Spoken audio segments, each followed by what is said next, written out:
మా తలసాని సాయి కిరణ్ గారు ఒక వీడియో చూపెట్టిండు. ఏంది అంటే ఇప్పుడే ముఖ్యమంత్రి గారు press meet పెట్టిండంట.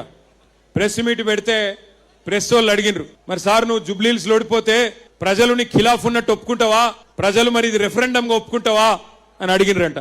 Jubilee Hills by elections ను రిఫరెండంగా భావిస్తారా మీరు? ఇప్పుడు రాజిరెడ్డి ఈ అన్ని కాలం చెల్లిపోయిన మాటలు, అర్థం పర్థం లేని మాటలు. ప్రతి ఎన్నిక మా ప్రభుత్వం యొక్క పనితనానికి పరీక్షనే. ప్రతి ఎన్నికల్లో వచ్చే ఫలితాలను గెలిచినా ఓడినా విశ్లేషించుకొని ఇంకా ఎట్లా బాగా పనిచేయాలి, పరిపాలన అందించాలి, పేదలకు సహాయం చేయాలనేదే మా ఆలోచన. అడుగుతా ఆయన ముందే చేతులు ఎత్తేసిండు. గట్లెట్లయితుంది, జూబ్లీహిల్స్ ఓడిపోతే ఏమైతుంది, ఏం కాదు, ఇక నేను ఒప్పుకోను, ఏమైనా చిన్న చిన్న మార్పులుంటే చేసుకుంటా అని చెప్తున్నాడు.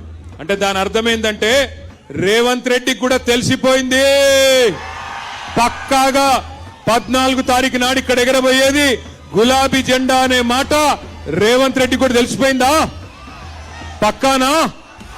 గది జరిగింది. ఇక్కడికి వచ్చేటప్పుడే చూసిన, అర్థమైపోయింది అందరికీ.